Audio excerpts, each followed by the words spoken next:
sure to keep your questions till the end. Siddhant, we are ready and the floor is yours.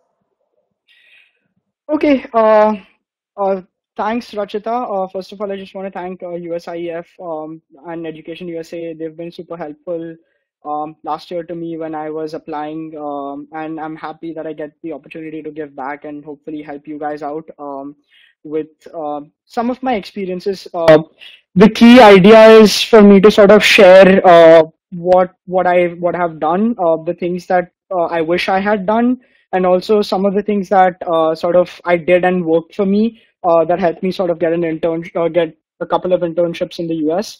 And so I want to save as much time as possible for questions. But first, I want to just sort of set the background, give you a little bit of information about what the resources what are the resources that are available to you here in the US. Uh, why should you want an internship? Uh, okay, all right. So why should you want an internship, and sort of what uh, finally sort of what you can do right now. I'm assuming many of you are coming this fall or either next fall or whatever in a couple of years for your education, and so there are some things that you could do even now that would maybe help you once you come here. So just a little background about me. I did my undergrad from ICT in Mumbai. I got a BTech in Pharmaceutical Sciences and Technology. And then I came here to get my master's in biotechnology at Northwestern. It's a university in Evanston, a little north of Chicago. Uh, I'm currently an intern at Deloitte Consulting. After this, I'll be an intern at the University of Cape Town in South Africa. After which I'll finish my master's degree next year. I'm also during school I'm working in a lab, so that's towards completion of my research credits. So all of these things that you do need you to be prepared to sort of interview and basically convince people that they should have you in their organization, and so that's what I'm sort of going to try and cover. So the first thing is just in general about the sort of resources that are available to you. Um, whichever university you go to, there are three main things that I want to sort of touch on, in terms of like the resources that you have. So the first thing is the career advising center at your university. Every university has a career advising center. Some of them have multiple. So for every school, the engineering school would have one, the science school would have one, different schools would have their own, plus there'll be one centrally for the whole university. So this here is where they basically start to advise you on what your resume should look like, what a cover letter should look like, where can you look for these internships to start with. And I think it's super important to actually go and visit these. um, I'll be very honest, when you come here, the first few weeks are super busy. You're in a new environment. It's really hard. You're studying, you're doing a lot of things, and this is something that a lot of people tend to neglect. And I went to the career center in my second week that I was at my university, and I think that was one of the best decisions I made. I don't think anyone else from my class actually went to the career advising center that soon.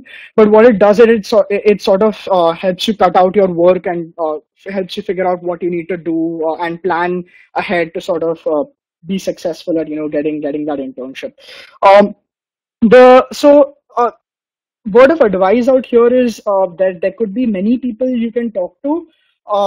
I think ultimately you need to pick one person who you will listen to. So and try and stick to that person, because career advising is very sort of open ended. Different people have different opinions, and none of them are necessarily wrong.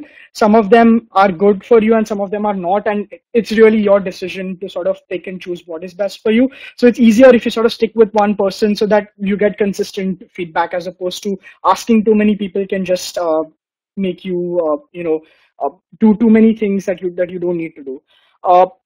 The second real resource that you have out here is the university's organized career fairs. There are usually two big career fairs. One happens in the fall, towards the end of the fall, semester, and the other one will happen sometime in the spring, which is probably the more important one because that's when many companies are sort of looking to hire. These career fairs are pretty important. Uh, not not many, you may not necessarily get a job at the career fair. Some companies do interview at career fairs, but it's super good to sort of get to know people and meet people. So when you are going into a career fair, you need to have like a resume ready, print out a few copies of your resume, or you need to sort of create an elevator pitch. For example, I would say something like, hey, hi, my name is Siddhant. I'm getting my master's in biotechnology. I'm interested in synthetic biology. So do you have any openings in your company, or can you tell me a little bit about what your role is at the company, and what are the sort of projects that you work on, just to sort of get a conversation started. And this sounds very easy, but it's pretty tricky to strike a conversation with a complete stranger. It takes a lot of practice. My first time I didn't do too well, but over time, pushing yourself to like go out and actually talk to people helps get you more comfortable doing this. But this is very important because career fairs are one place where you actually meet the company. I'm sure, I don't know if you guys attended any university fairs, but I know that Education USA also does some university fairs sometimes, where there are university representatives who come and talk to you. It's similar to that, but this time the idea is you're sort of looking to make a connection to get a job as opposed to applying to school. The third resource, and I think this is probably the most important, is alumni and professors. There is something that I feel that's absolutely true about the US. If you don't ask, you don't get. It's as simple as that. You have to ask for something. We tend to be we have a very different relationship with our professors in India, and so we are a little shy or a little awkward to ask for things directly. But here they sort of appreciate you being direct and you asking. So it's not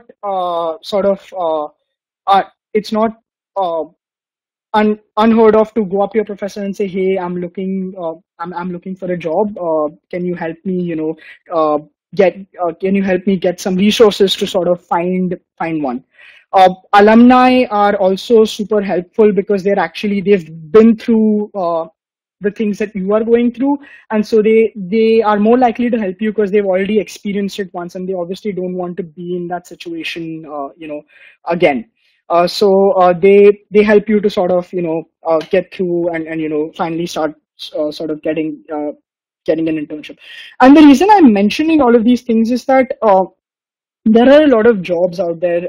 There are companies post jobs online all the time. There are so many openings and so many people who apply. But the hardest thing about getting an internship is getting to the door of the company. You could apply online, you could send your resume, you could email it, but it's very difficult to actually meet a person and talk to that person. And so if you can actually meet a human either at a career fair or through an alumni or through your professor, it can go it can be much more helpful than actually just sending out hundreds of resumes to 200 companies for a job. It's much better when you can actually talk to someone.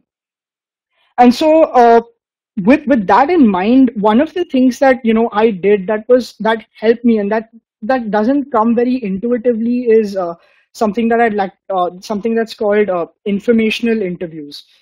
And so informational interviews are interviews where you are interviewing your sort of prospective company. How this works is usually how I did it was you go on to LinkedIn and you sort of find maybe like the company that you're sort of interested in, look for executives in those companies and write a small message. Now remember, it's important not to spam.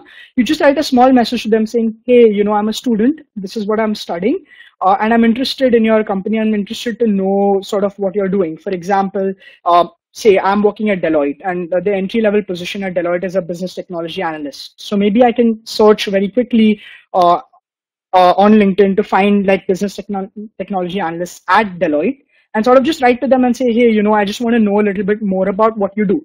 The wording is very important because you never want to ask someone for a job. You never want to walk up to them and say, "Hey, I'm looking for a job." No, you want to sort of get to know them. You want to sort of create a network, create a connection. And so a good time to do this is when you start off in the fall, because remember, when it's March and April and you're desperate for a job, that's not a good time to start making connections. That time you really want a job.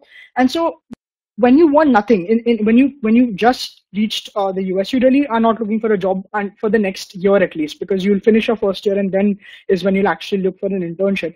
But so at that point you don't want anything, so it's the perfect time to have this conversation, to just sort of get to know someone, ask them what they're doing. Maybe ask them. I messaged a absolutely random person in San Francisco and said, I'm really interested in what you're doing.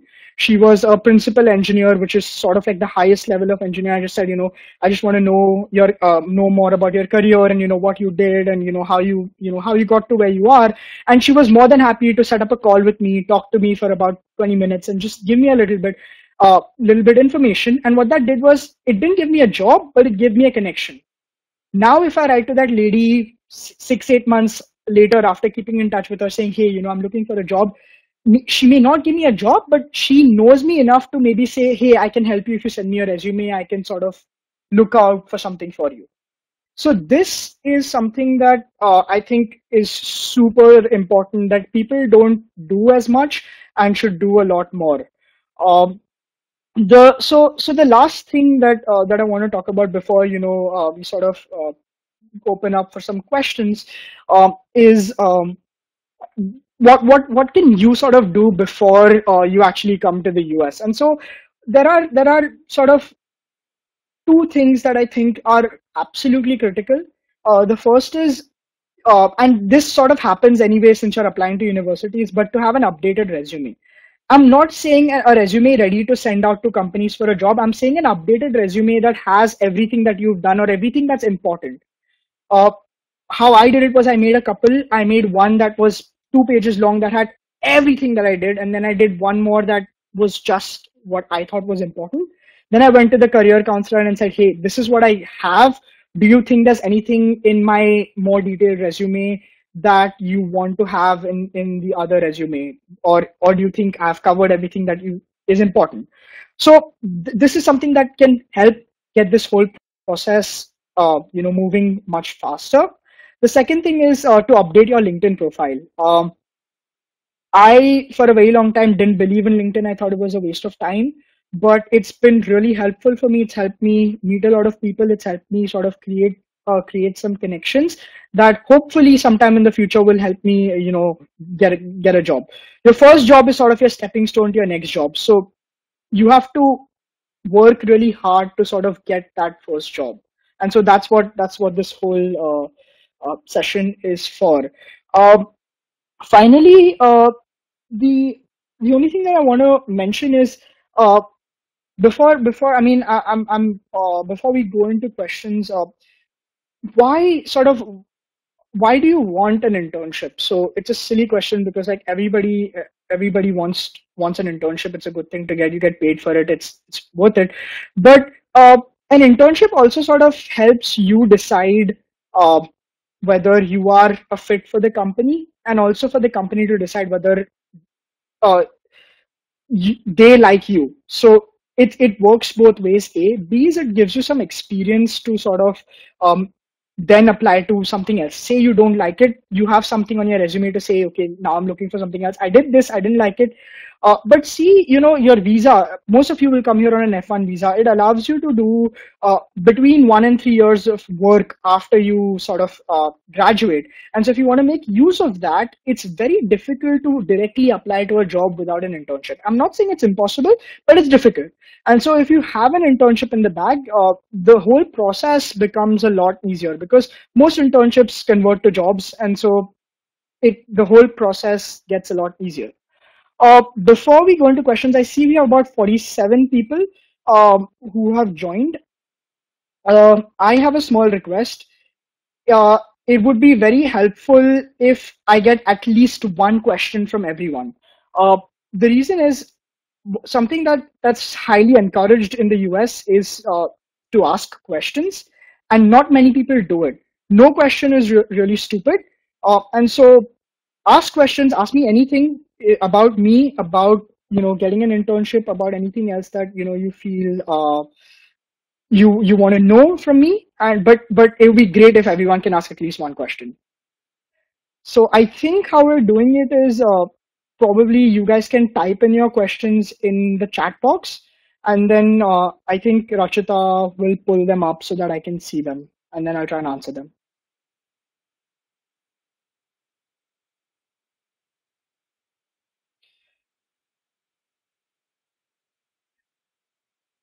Okay, I didn't expect this question to come this early, but I was going to answer it as I finished. But I'm going to be very, very honest with you guys. Don't come in with this kind of a mindset. Uh, Policies change, governments change, but you have to understand that you're not working for Donald Trump. You're not, uh, you're not trying to please him. You're here to get a good education and then to get an internship. As of now, I don't think Donald Trump has made things difficult. The reason why things are difficult, or the reason why it's hard to get an internship in the US is because for every opening, there are over 200 people applying. That's why you have to focus on trying to stand out of the crowd. Uh, in terms of like immigrants, I feel like everyone is an immigrant. Donald Trump himself is an immigrant. This country was not theirs. They've all moved here. We just came second or third, so that's why we get classified as immigrants. But it doesn't affect. I don't think things are getting any harder. Things are a little chaotic because people don't know like the policies. You know, if you've been reading the news, you know how none of his policies are really fixed, and so there's a lot of flux as to what is really going on, but I don't think that affects what your chances of getting an internship.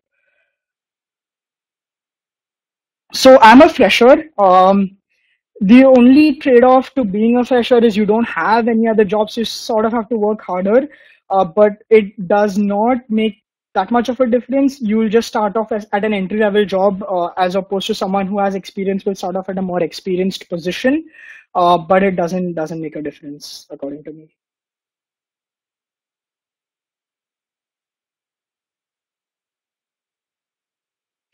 Okay, so I'm going to spend some time talking about this F1 thing. So you have to realize one thing, okay? You this whole thing for universities to get you here is a business.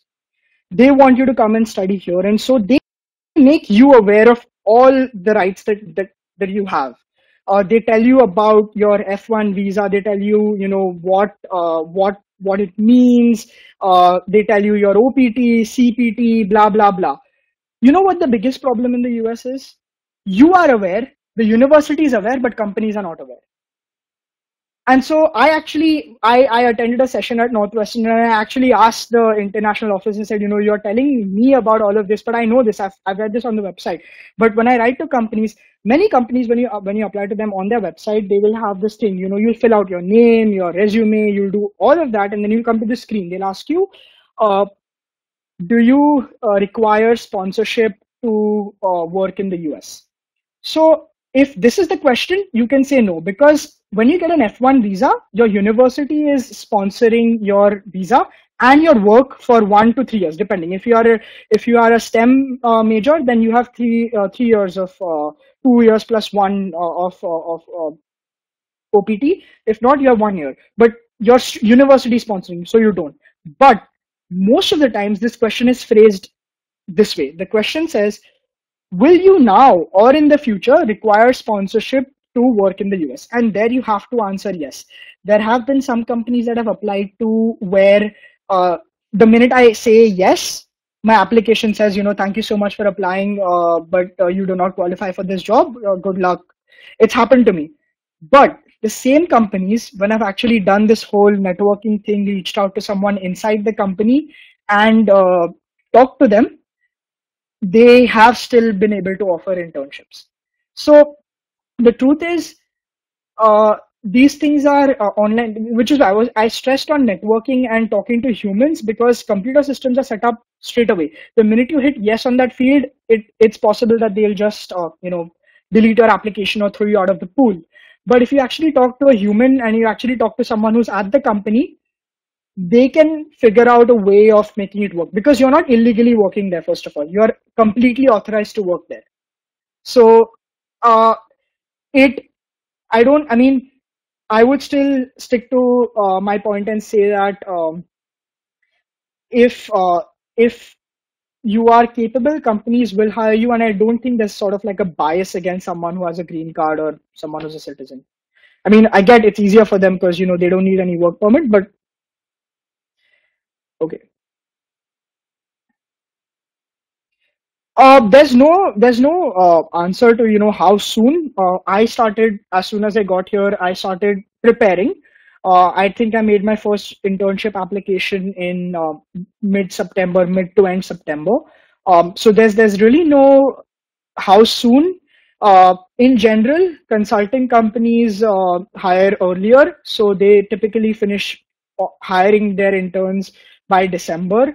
Other technical companies take time, but there are also startups that hire, like, for example, if your internship is starting in May, there are startups that hire even 1 week before the internship actually starts. So there's no real answer to how soon you can apply.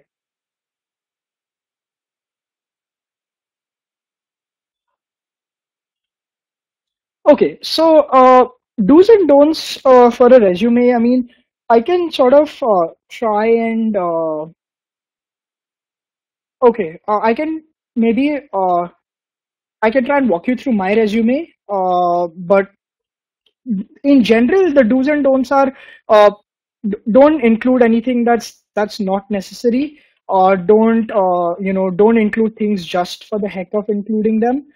Try and the general bullet point, for example, say you are an intern at XYZ company, the general bullet point that should be the general idea for a bullet point should be what you did, sort of what was the gap and how did you fix it. So people don't want to know just what you did, but how that made a difference to that company. Again, these are very sort of specific things that that's why you can maybe talk to like a counselor to get very specific insights into this. But in general, like, don't make your resume sort of too long. It just keep it to the point and keep it as brief as you can.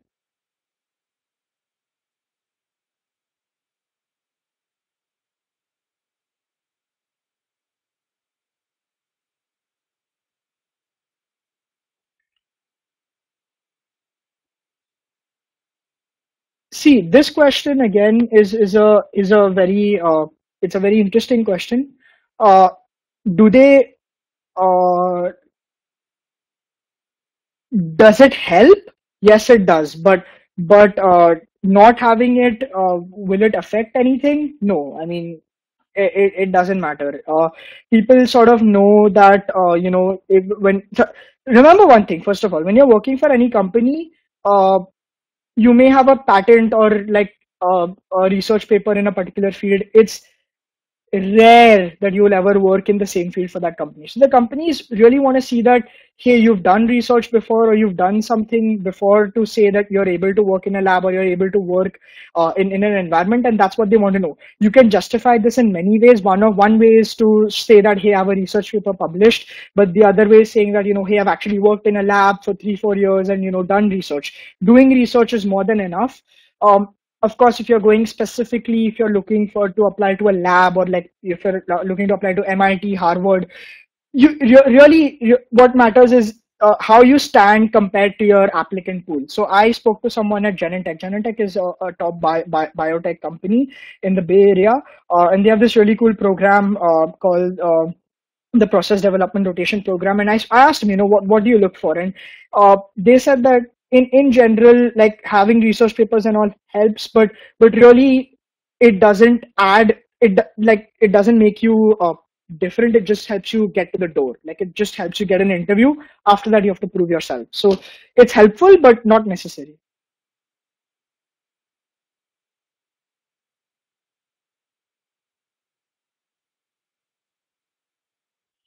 Uh, so this is a good question.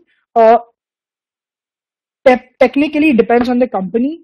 So I actually had applied to an internship in San Francisco. I'm in Chicago, and really what they told me was that the salary that they give you is good, but it's good for someone who's living in San Francisco. It will not cover your cost of moving. So what tends to happen is, depending on the company, if you're applying for an internship at Google, they'll pay you enough to move anywhere or do whatever you want. But if you're applying to a smaller startup, it could be an issue. But if you can convince them that you don't mind that, that you will manage with whatever they pay you, it's not a problem. I don't think it really matters where you are. It matters, what you want to do, and if the company there really is looking for someone like you, it doesn't matter. I have a lot of friends who basically live in the Midwest and have gone both to the East and West Coast for internships. So it's absolutely possible. This is a good question. Uh, Whether it affects or not, I don't know, but it does help to be in an area where there are companies that are doing the kind of work that you want to do. For example, if you're a computer scientist, it does make sense going to California just because there are many more companies in Silicon Valley that can offer you a job, and so it's much easier to sort of reach out to them, to talk to them, or to go meet them. That doesn't mean that if you're not in California, you can't get an internship there. But certainly, being in an area where there are many companies, for example, in Boston is a huge biotech hub. So if you're in Boston, it can help you sort of network better. But if you're not in Boston, it just means you have to sort of work harder to network. But yeah, I mean, the location doesn't affect it, but yes, being in a good location can sort of be more helpful because you're closer to the companies. But it really depends on how hard you work to network and talk to those companies.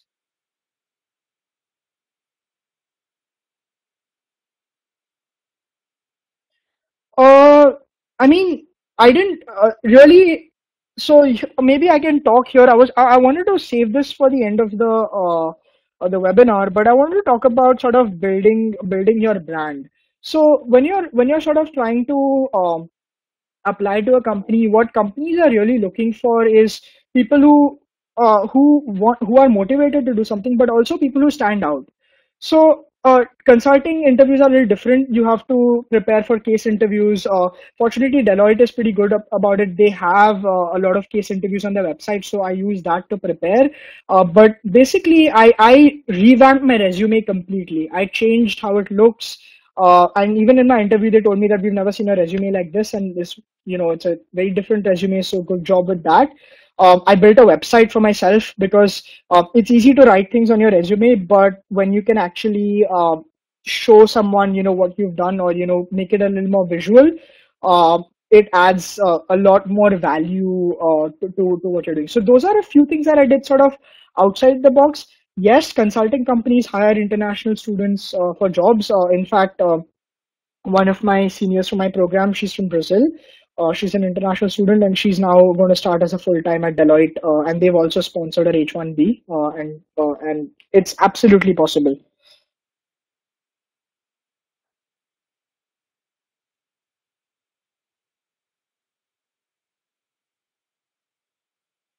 I mean, this is sort of a repeat question. Like I said, depends on your industry. I don't know what you're studying, but uh, it's not impossible to get an internship in New York or West Coast from DC. DC also has a lot of jobs. I mean, I don't when I look back, I did not think so much about my location. But when I look back, I kind of feel like maybe if I was in San Diego or in Boston, I could have had access to a lot more companies. But hey, I worked hard and I still got the same internships that any of those people would get. So, uh, It's really your decision. It's I wouldn't say it's an important factor. It's your decision. If you feel that you're going to find it hard, looking for a job, then it might make sense to go in an area where there are a lot more companies that are doing what you're interested in, just so that you're closer to them and it's easier for you to reach out to them. But it's not impossible. The world is very small. I'm in Chicago. You guys are, I don't know, in different parts of Mumbai, and we can, or India, and we can talk today. So it's not impossible to have a phone call from Washington DC to New York or even San Francisco. No, not it won't. It takes away your CPT and does not affect your OPT.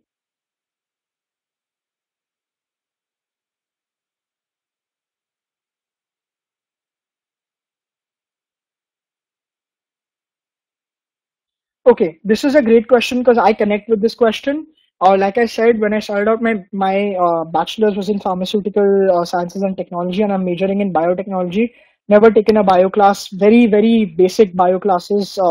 So I completely changed my field, and here's where I want to share like a small story about myself that probably answer this question. Uh, I had no experience in this field. I've never done research in this field or in any bio-related field, and I wanted to apply into a research lab that was doing synthetic biology or biotechnology based research. And I was scared. I did not think I would get it because like you're asking, I didn't have any relevant projects. I've never done anything like this before, and so I was nervous. And I think that was the biggest mistake I made because I could have, if I wasn't, I could have applied to so many more labs. Fortunately, I mustered the courage to apply to one of the labs, which is run by a professor whose class I took in my first quarter, which is why it made me a little more comfortable because I knew the professor.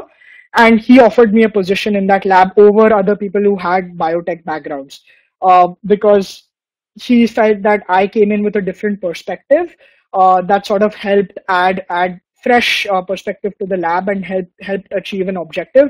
And I might also be publishing a paper soon in the field, in a field which I knew nothing about when I came 9 months back. So I personally, I'm going to refer you to the same point that I made in the US. If you don't ask, you don't get. You have to ask. You be upfront about it. Say you don't know, but say you're willing to learn, and people give you opportunities. If you're hardworking, you will get opportunities.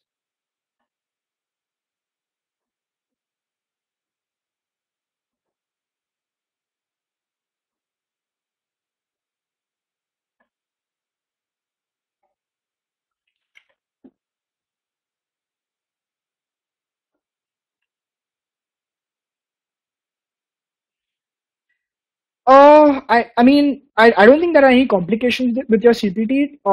I also don't know what field, if you can type that in the chat box, what you're majoring in. But typically, companies hire people mostly in the summer, but there are also companies that do winter internships. So coming in the spring, yes, it's tricky, simply because you've lost some time already. But at the same time, I guess then the only word of advice for you is you just have to work harder. If you're doing electrical engineering, there are a lot of startup companies that will still be hiring late in May, and so you can sort of work on work and sort of try and figure out an internship then. Uh, Again, about the rules, I don't want to say anything because I'm not sure. My understanding is you have to study for a full year before you can start working in the US, but I'm not sure if how this works for the spring quarter, so I'm not going to answer that. But at least for me, I started in the fall. I have to finish fall and spring, so I have to finish 1 year of education before I can start applying for before I'm eligible to work, basically. I mean, this is a very open-ended question. Obviously, if you are doing something that is super relevant to the job you're looking for, then yes, that skill would be useful. For example, if you're a programmer and you're working in a company that's doing Python and you're proficient with Python, yes, I mean obviously that's going to boost your chance of getting an internship there. A lot of companies ask these things, especially for computers and electronics. They ask these things to you upfront. They have interviews. They sometimes have even technical interviews where they give you a task to do, and they you have to code in front of them and show that you can do what you're claiming to be able to do. And so those kind of skills are useful.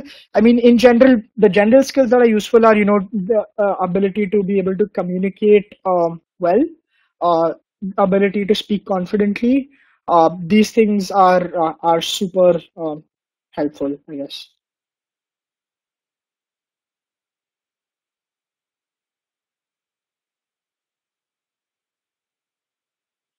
So I'm going to try to answer this because I actually spoke to recruiters over the last 9 months. I've connected with many recruiters. Um, it's it depends on what field you're applying to. But honestly, really, like, think about it. You have 200 candidates for one job. What are you going to look at? You don't have time to read through a lot of resumes. You're going to look at the person who puts things directly, who puts relevant things on a resume. I've also edited resumes based on the jobs I've applied to, just because it's useful to have relevant things that the recruiter can read. I will also share one more thing with you guys. Nowadays, with artificial intelligence, there are many companies where when you apply online, your resume is basically screened by a computer to look for keywords. So between your resume and cover letter, you need to make sure that all the keywords that are there in the job description, so every job that you're applying to has a job description, which sort of covers what that job talks about. And the job description will have keywords. For example, it will say you need to be proficient in laboratory skills, you need to be proficient in XYZ. But to make sure that those keywords appear in your resume and in your cover letter, because if they don't, a lot of these systems just kick your resume out because they don't see those keywords. So, I mean, recruiters really they look they they'll so it's difficult to say what they look for, and that's why it's best to really talk to the recruiter. And so, like, bringing back my point, you have to try and network your way to find out what that particular recruiter is looking for.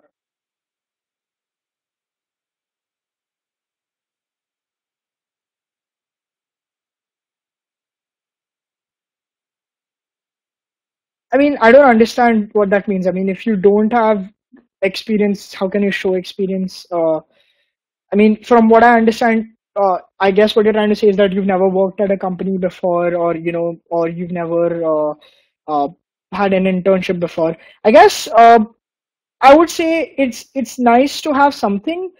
You some It could be anything. It could be some social service that you've done. It could be some volunteering work that you've done. It could be some project that you've done in school, or not. When I say school, I mean college, like your undergrad, basically.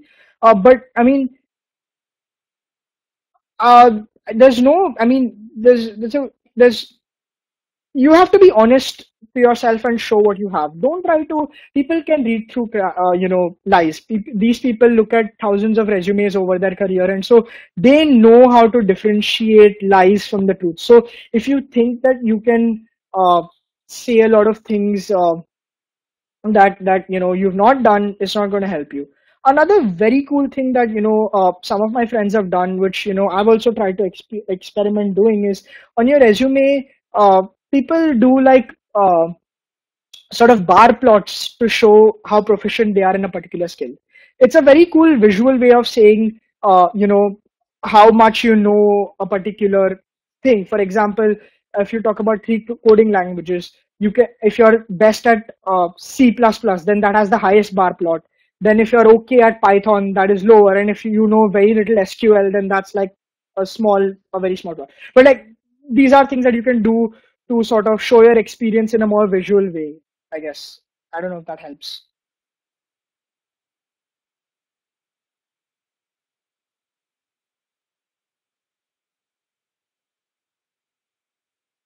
Uh, See, with a startup, I think the challenge is, I'm guessing what you're saying when you say difficulties. I'm guessing it's related to sort of the work environment, and it's related to what you will do after you intern at a startup. But in terms of the work environment, it's super. You know it's changing, it's fast, you have a lot of responsibility, but at the end of the day you might feel like you didn't become good at any one thing. You did a bunch of things which you learned a lot, but you didn't become an expert at any one thing. In terms of difficulties, I mean, I guess startups have limited budgets, so they may not pay as well. They may not even hire full time afterwards because they don't have budgets to, or they don't have like lawyers that will sponsor your visa and stuff like that. Those things sort of get tricky with them. But in general, if you prove yourself, many startups here are very very well funded, and they can actually you know give you everything that a big company can offer.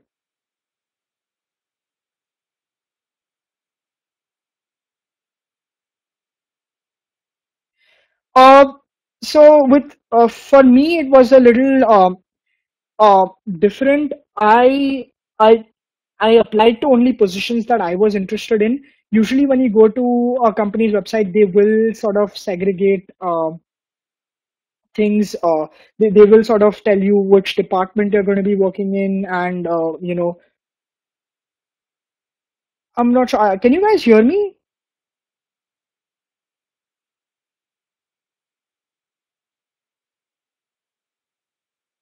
Okay. Yeah. So I applied. Sorry. We can hear you. Okay. Yeah. So I applied to specific departments that I was interested in. There are also companies that sort of hire you in general, and then they place you in a department. So I also applied to a company which was just in general said this is a process development role. They didn't really say which part of process development I'll be working in, and so that's more like a conversation that you have, later on once you start off. They help maybe let you try out a few things. This sort of thing happens more often when you're doing a co-op. So there are two kinds of things. One is an internship, which is typically 3 months, and then there's a co-op, which is 6 months.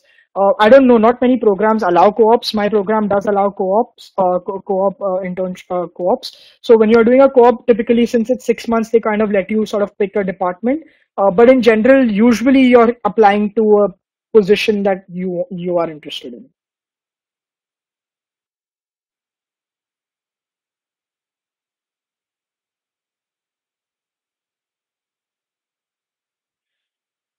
So an informal interview, it depends. Okay, so for example, if I'm living in Chicago and I'm talking to an executive who is in Chicago, you could maybe ask for if you can get a cup of coffee together. Now again, remember when you're doing these things, don't let that not be the first thing you say to them. Like, don't go up to them and say, hey, can we get a cup of coffee on Monday? First start a conversation just online, just on LinkedIn, or on, if they give you your email, on email, to get to know them, and then say, this is something specific that I want to talk about.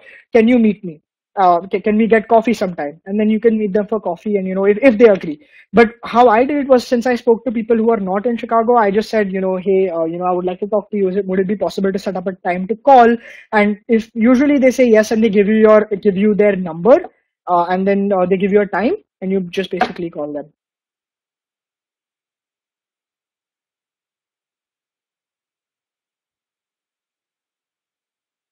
Yes, definitely. A lot of people who are at Deloitte right now with me, they did projects with Deloitte as course projects, and some of them got hired in straight from there. But also, like a lot of my classmates are also working. So I'm working in a research lab. My program also allows you to work at a startup instead of a research lab. So the people who from my program who are working at startups, they find it easier to get placed into the same company. Obviously, if see, when you're working with an industry, you make a contact with them, you make a connection, you make a network.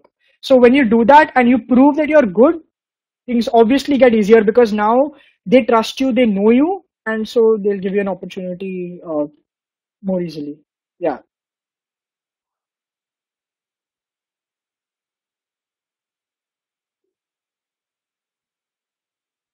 Uh, it depends. There are many types of consulting companies. There are management consulting companies.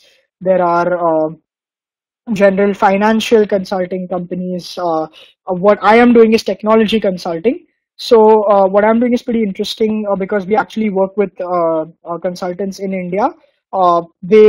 We work specifically with just biotech companies because that's my major. And so what happens is when you go to a biotech company, they don't understand the IT systems very well, but they know their requirements, and we understand. So we as consultants understand both the industry and a little bit of the technology. So we convey the requirements from the industry to the technical IT people, and they help build softwares for these companies.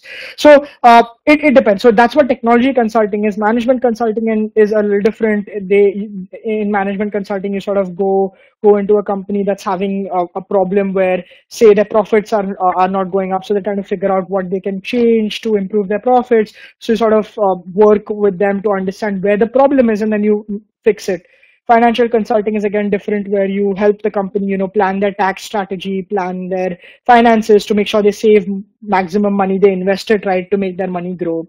So it depends on, so like, if when you say Indian consultancy firms, if you're saying like TCS and stuff like that, then that's different. That's technology consulting, and those people build softwares.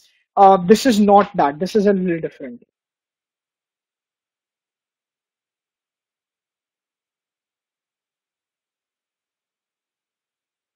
I wouldn't say it's. I mean, it's again like it's it's uh, it's the same, right? There's no difference. I mean, truthfully, the US has a lot of opportunities in STEM, but a lot of my friends are doing internships. Some of them are like journalists. Some of them are film writing majors here.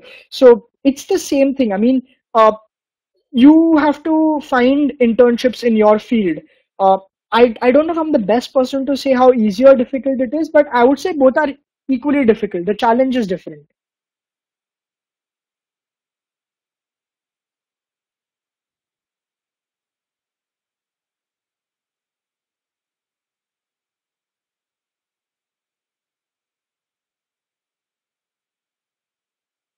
Okay, here is where this question is where I am going to talk about my personal feelings, and so it may not necessarily uh, you may choose to agree or not agree, but I'll be very honest. When you get an internship and you work, take it as a learning experience, and I always say try not to do something that you're already doing, because if you're doing the same thing that you're studying in your internship, you're not learning anything new. When you're studying in school and the courses that you choose, my approach is always to take the best classes that interest me, because remember, you will only be in school once you go out of school. No one is going to teach you things like artificial intelligence or like advanced cellular biology. No one is going to talk about these things. But if that kind of thing interests you, take it in school. Obviously, now when I say this, don't take things that are absolutely irrelevant to what you're doing. Um, but take don't try and plan and say, if I take this course it'll help me. Like, for example, I want to do consulting. There was a course that I could take at the Kellogg School of Management, which is the business school at Northwestern, that would have really helped me. But at that point, I also wanted to do this internship in South Africa, so there was a different course that I had to take for that, which was talking about how to manage global health challenges. So I picked that course because I felt I would learn a lot more different things there, whereas the business side of things I'm learning now at my internship. So my suggestion is, the coursework does not help so much, because every company that you go to acknowledges that, or expects you to have a basic set of information. For example, if you're going for an electrical engineering internship, they expect that you know basic electronics. They may expect you to know a few specific things, and so if that's what interests you and you take a course, it will be helpful. But in general, all they want is your core courses, which you're taking anyway at the school. So it doesn't matter. They won't look at your courses and say, hey, you've not taken this course, so I'm not giving you the internship. So take what you love, basically.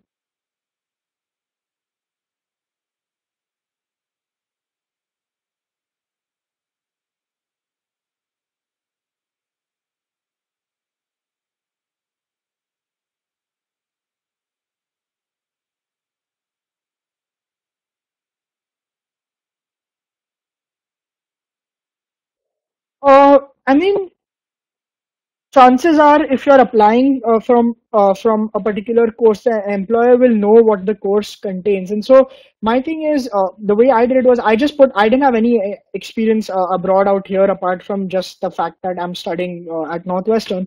I just put all the internships that I did in India. And see, everyone really wants to know what you did and how that helped you. Like, no one is going to go back and ask you, which company, where is this, can I see the website. People really want to know what you learn. And if you talk about it passionately, they're not going to like question that. So put what you have. I mean, I don't know, I don't know if I'm answering this question correctly, but as long as you just mention your program name and university, that's more than enough. I mean, I don't think they really want to know specifics on your program or course. I mean, honestly, I feel so many times I've gone to companies where they say, this is our requirement, and I feel like telling them, hey, dude, like this is exactly what my your course is teaching me. Like the same thing that you want is covered in my curriculum. So if you knew about my curriculum, I would be the person you would hire. But that doesn't happen. They, even though your coursework and your program may be a perfect match, you have to show that to them in the interview. You can't say my coursework covers all of this, and so that's why hire me.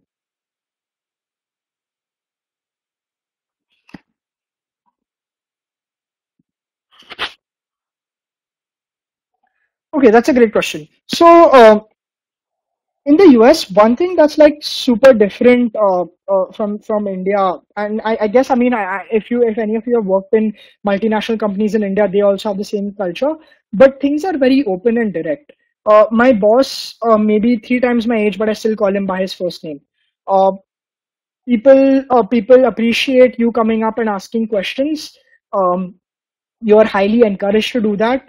Uh, the work environment is super competitive, like super focused. When you're working, everyone is working, but when you're done with your work, you relax and you have a good time. For example, it's like 12:30 a.m. now, and even though I have a ton of to-dos to complete for Monday, my boss tells me that you don't have to touch it till Monday morning. Like you're not encouraged to like work at home or work extra more than what is needed. um yeah, so that's one of the key things. Like uh, the other thing about an American workspace is that people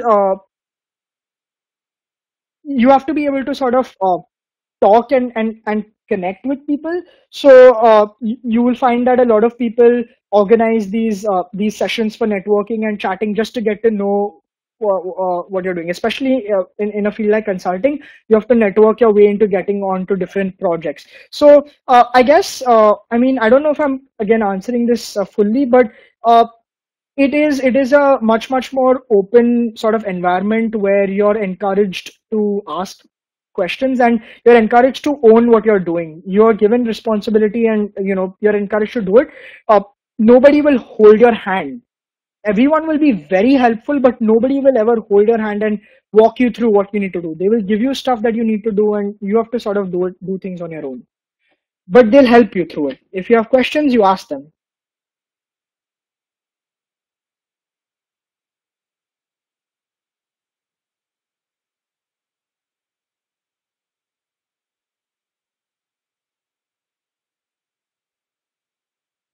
Yeah, I mean, the career center can help you. You can speak with. So yeah, this is also something that I did during my informational interviews. Is at the end I asked them, hey, is it okay if I send you my resume for some feedback? If you could just look at it and tell me, you know, if there is anything that I can sort of add, or if there's anything that I can improve. If you push your conversation that way, then it's sort of helpful for people to sort of see and give you constructive feedback. Uh, Also for like career fairs, I also made this. I'll try and share. I don't know if you guys can see me. Can you all see me?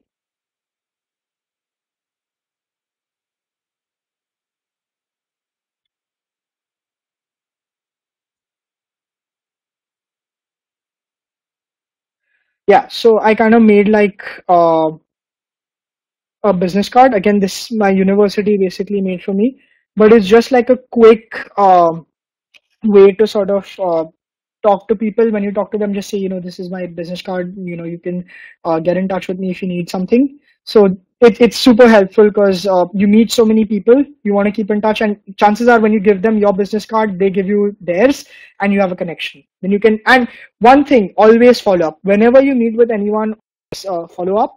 Um, Write an email at the end and say, hey, it was nice meeting you. I learned this from you, and I hope to be in touch with you in the future to learn more about your career and yeah, stuff like that. But always follow up with whoever you talk to.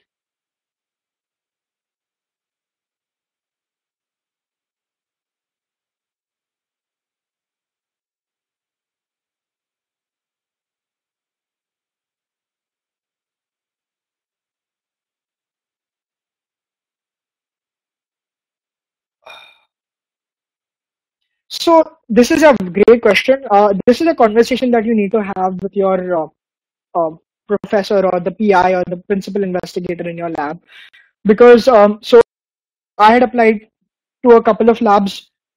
One of the professors in one of the labs said that if you join my lab, I expect you to work continuously for 1 year, and so I don't want you to go away for the summer for an internship, and so that was not what I wanted. Remember, like, we always feel like we don't have something, and so we don't have an internship or we don't have a lab, so we always push towards wanting something. um, but you have to remember that they want you as much as you want them, so you need to make sure that you get what you want out of it and you don't end up committing to something that you won't be okay with. So for a thesis student, you should talk to your professor. I have some friends who are doing thesis and are doing internships as well. But sometimes some schools and some professors do not allow that, and they want you to work continuously on your thesis. Personally, I don't have to write a thesis. I just have to complete a research requirement. And so my professor, when I had that conversation with him, he was more than okay with me going away for 6 months in the middle. Thank you so much, Siddhant. This was really, really helpful. Thank you so much for connecting with everybody and sharing about your experiences. Is there any way that students can contact you after this if they have more questions, or Yeah. if they're coming to the US and they want to talk to you about some things? Yeah, so I mean, I'll share. I'm just gonna type in my email ID in the chat box, so you guys can reach out to me with any questions. Just if you can put in the subject, USIEF webinar, I will know, uh, you know, how what I'll look at the email. I'll try and respond as soon as I can. But yeah, I mean, if you guys want, I mean, yeah, the best way to reach out to me is via email. Uh, and another thing that I will do, give me a minute.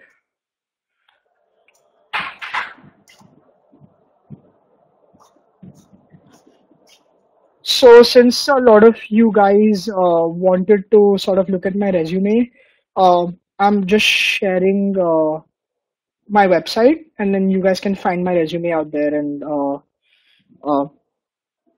yeah.